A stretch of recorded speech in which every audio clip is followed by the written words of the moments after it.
My name is Cliff Goodwin. I thank you for joining in today for preaching the gospel. I hope that you have a Bible close by at home, and I invite you to be taking it down presently and to open the Word of God with me. Our goal and our intent is to go to the Bible here for each and every broadcast in hopes that we can learn more of the will of God for our lives and to make application of it, thereby being drawn closer and closer to our Creator. Today, I want us to study about a moral issue that probably will not prove to be the most popular throughout the world. So often when we address morality from a biblical perspective, that proves to be very unpopular with those in the world. And yet, as children of God, we are to be the light of the world. Matthew 5 and verse 16. And in order for us to be light in a world of darkness, it is essential that we live according to God's standard of morality. What God says or teaches is right indeed. And what God teaches or says is wrong indeed. And as children of God, we must never conform to the world or to its pseudo-morality, Romans 12 and verse 2, but instead we must be transformed by the renewing of our minds, and that, of course, comes from the Word of God and its power. Now, all of that being said, you might be asking, well, what is this topic? What are we talking about today?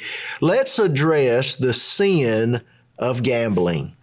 The sin of gambling. Now, I know that gambling is more prevalent in our nation today, perhaps, than what it has ever been. I mean, there are casinos in so many locations, lotteries in virtually all the states. There are a few holdouts, but lotteries are commonplace. Casino gambling, horse track gambling, dog track gambling, and the list goes on. And I didn't even mention sports betting. And what an industry that has become, and it's even become more and more mainstream. Well, I'll be up front and I'll tell you from the beginning that according to the Scriptures, the Bible, gambling is a sin. It's contrary to the Word of God. Now, I will admit there is not a verse anywhere in Scripture that says, "Thou shalt not gamble." That's not in there. But neither, mind you, neither is the statement, "Thou shalt not smoke marijuana." Thou shalt not shoot up heroin. You don't find those statements in Scripture either, and yet we understand that illicit drug use or drug abuse is sinful. Why? Because it violates biblical principles. There are principles revealed and taught clearly in Scripture that show us why a child of God should not participate in illicit drug use or drug abuse.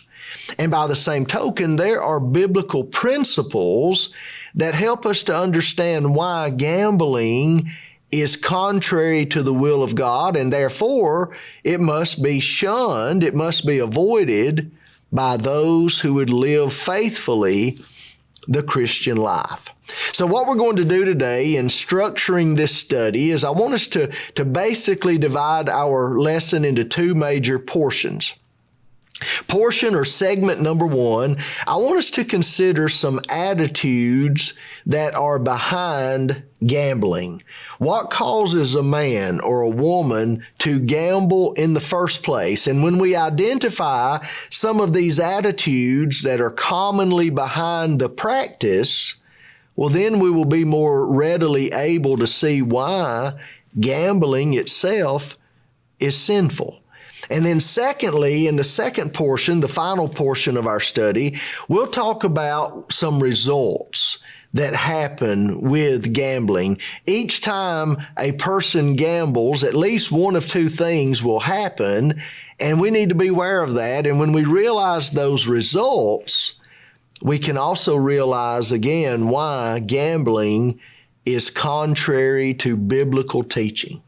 All right, so let's get into the first portion of this study, some attitudes behind gambling. First of all, let's talk about the attitude of covetousness.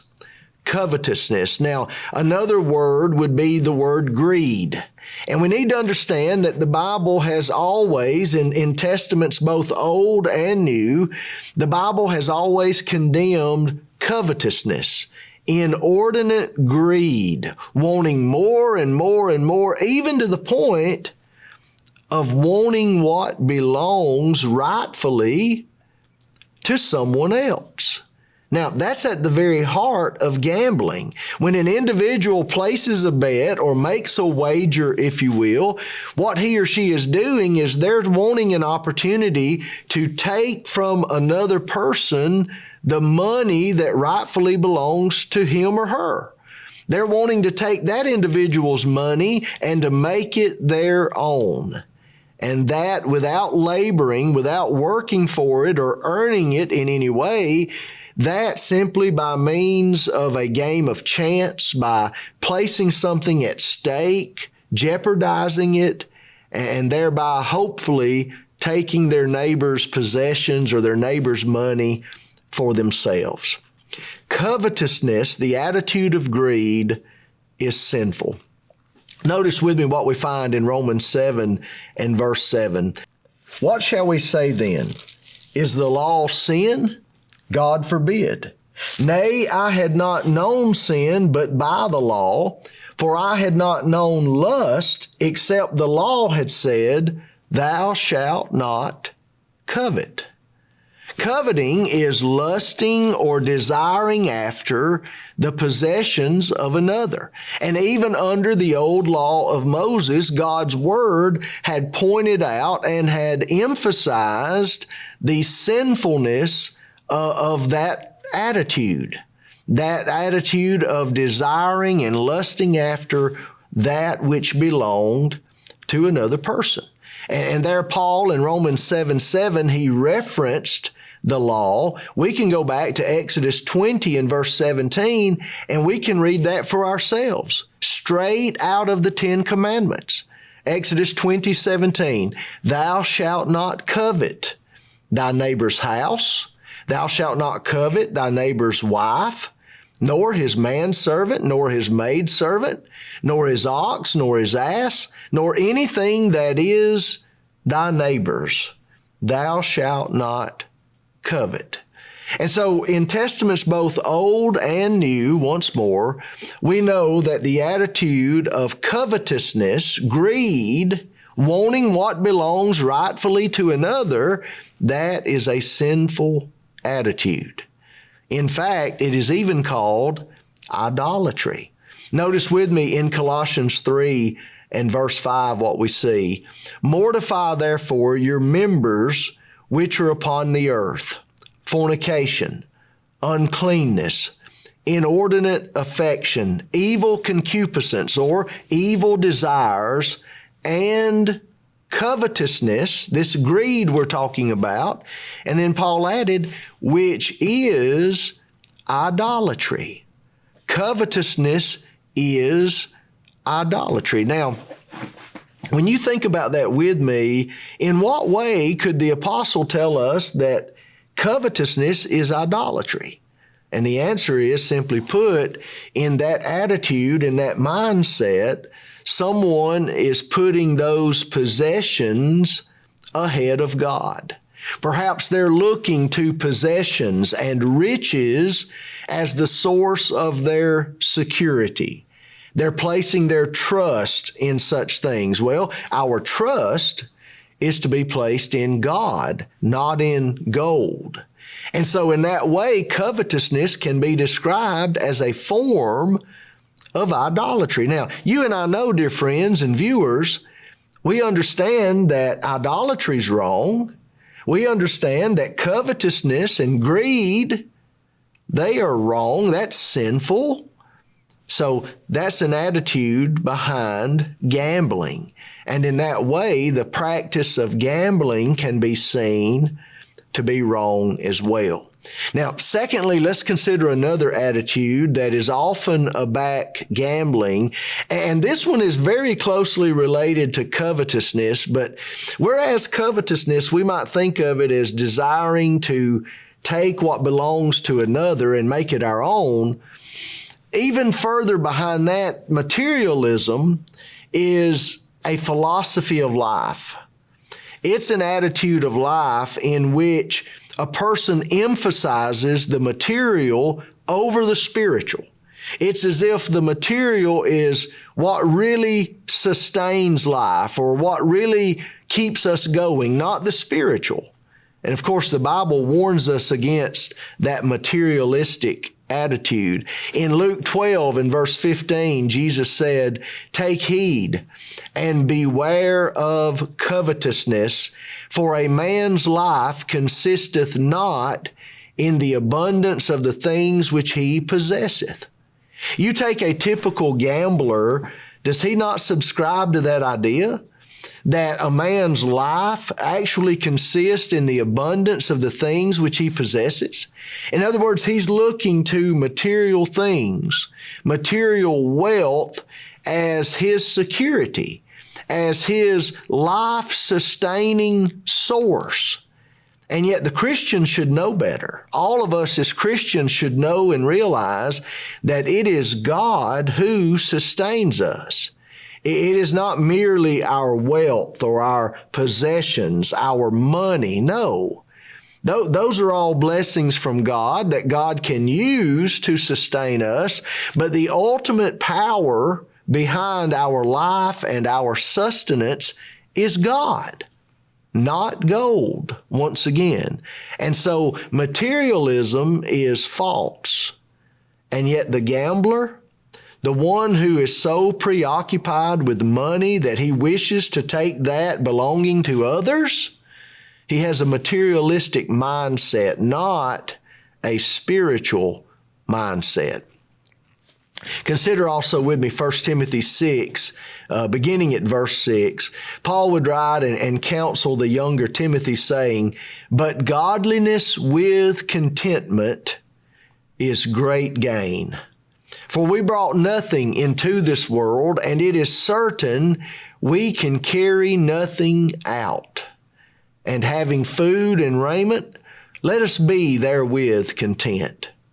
But they that will be rich, their desire, their will is to be rich." Paul said they fall into temptation and a snare, and into many foolish and hurtful lusts, which drown men in destruction and perdition. For the love of money is the root of all kinds of evil, is the idea, which while some coveted after, they chased after, they desired more and more, they have erred from the faith and pierced themselves through with many sorrows. You know, that text, 1 Timothy 6, 6 through 10, it began in verse 6 by discussing contentment, but it ended in verse 10 by discussing covetousness. Do you see the contrast? We as Christians are not to be greedy. We're not to be about more and more and more, even to the point of wishing I could take what is His or wishing I could have what is hers.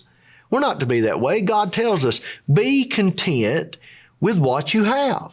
You already have more than that with which you were born. You were born into this world with nothing. You were naked as a baby. You didn't even have clothes on your back. Be content with what you have. Now, you tell me, contentment, is that the mindset? Is that the attitude of the gambler? And the answer is an obvious no, it's not. Covetousness, greed, yes, that factors into gambling. Materialism, money is most important, yes, that factors into gambling, but not contentment. Contentment is the exact opposite of the attitude of someone who gambles and who wishes to take the money, the possessions of others. Remember what the Hebrews author wrote in Hebrews 13 and verse 5. He said, let your conversation, let your manner of life be without covetousness, and be content with such things as you have.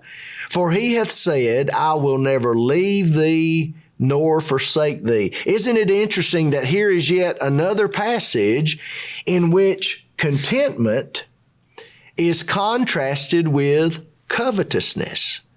And the grounds of our contentment. Why can I, as a child of God, why can I be content with my lot, my station in life? Why? Because God's with me. God has promised He will never leave me nor forsake me. What more do I need? In the big picture, what more do I need? What more, dear brother or sister, do you need?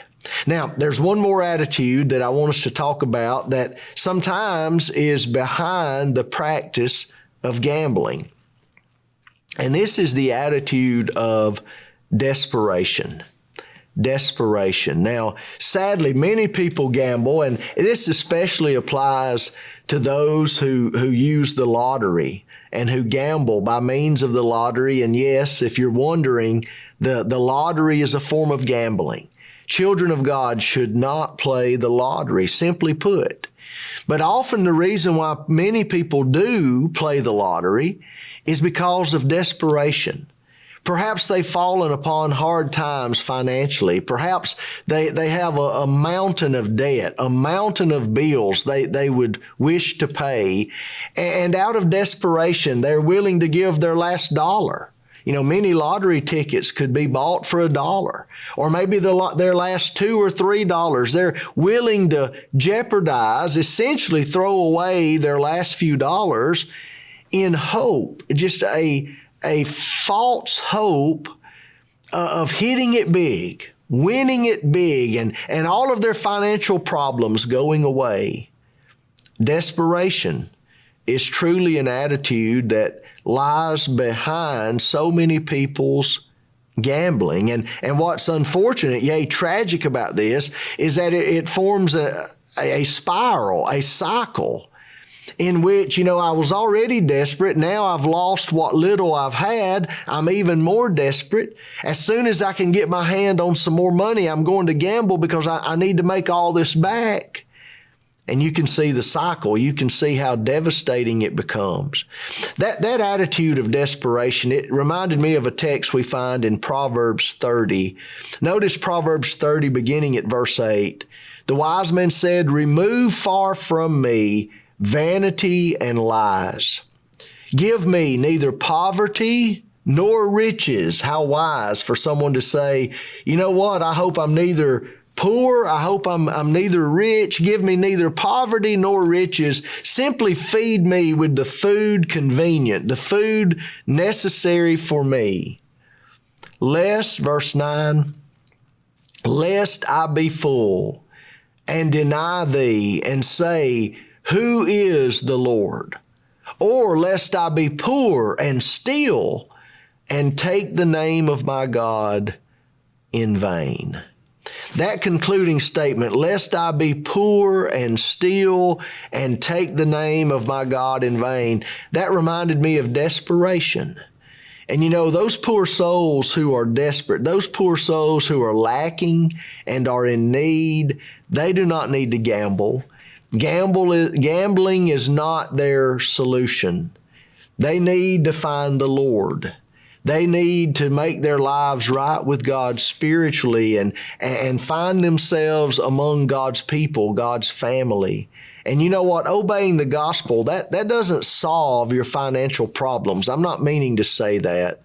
But what I'm saying is if we begin putting God first, and if we get our spiritual lives right first, then so often other things have a way of falling into place. If nothing else, once we're a part of God's family, we have brothers and sisters to help us.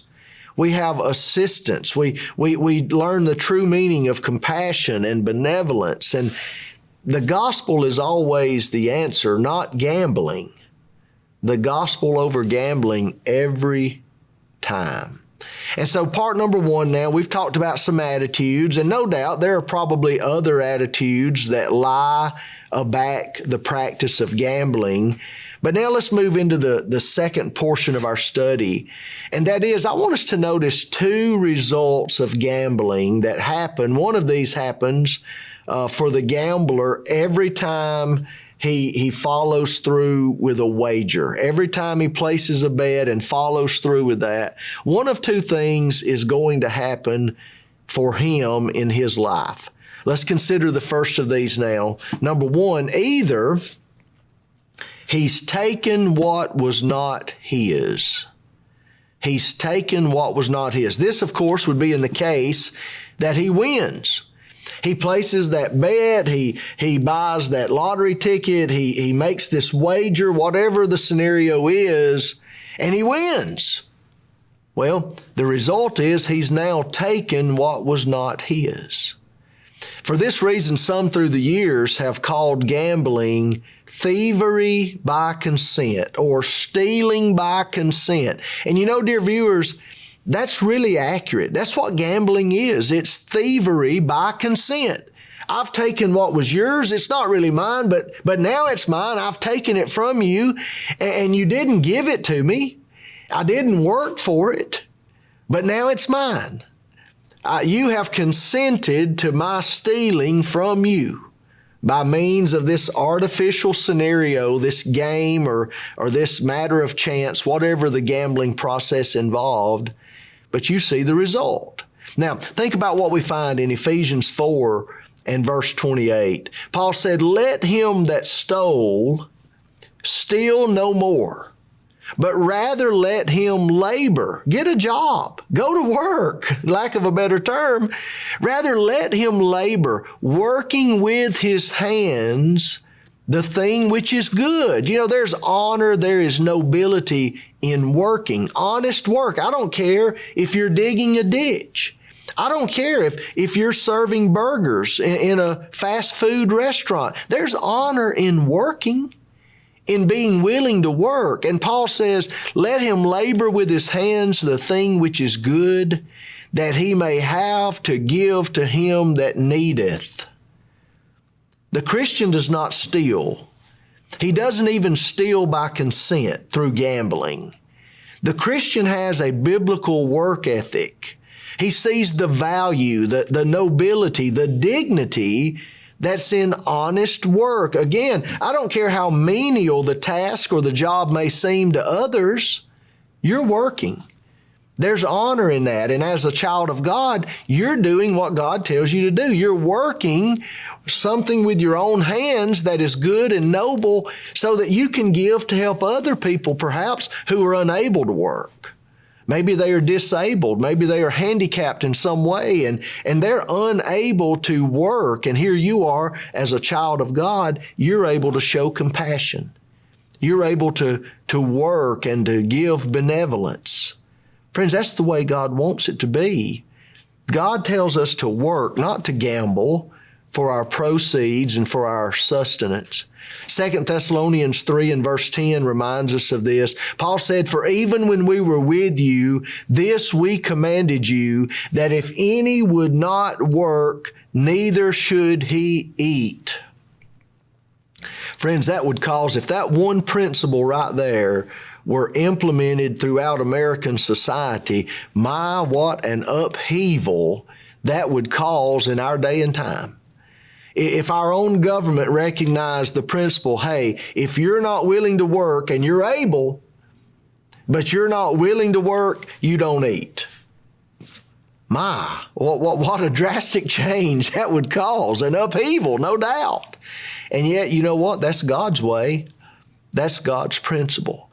And so typically, how are we to come by our money? How are we to acquire the funds we need for life? Well, by working typically. But another means is if someone freely gives us money or freely gives us things. There's nothing wrong with that. Think about Luke 6 and verse 38. Give, Jesus said, give, and it shall be given unto you. Good measure, pressed down and shaken together and running over, shall men give into your bosom. For with the same measure that ye mete, or that you measure out to others, withal it shall be measured to you again. Now this is the problem with gambling, even when you win. You have taken what belonged rightfully to another, and number one, you didn't work for it. Number two, they didn't freely give it to you. You've basically stolen by consent. Oh, sure, they might have handed you the money, but it was grudgingly. It was against their will. You've taken money that they needed. Folks, you see the problem? Even when a person wins, there's still a problem with gambling. Gambling is sinful. Now, let's look at result number 2. And this is the flip side of the coin. You and I know this, or we should know it about gambling. The reality is a person doesn't always win. If they win, we've noticed the problems with that. But now, if they don't win, number 2, you have foolishly wasted what God has given you. You have foolishly wasted what God has given you. You say, well, I lost. Yeah, that's the problem. I think about the prodigal son in Luke 15 and verse 13. And not many days after, the younger son gathered all together. He had gone to his father. He wanted his inheritance early.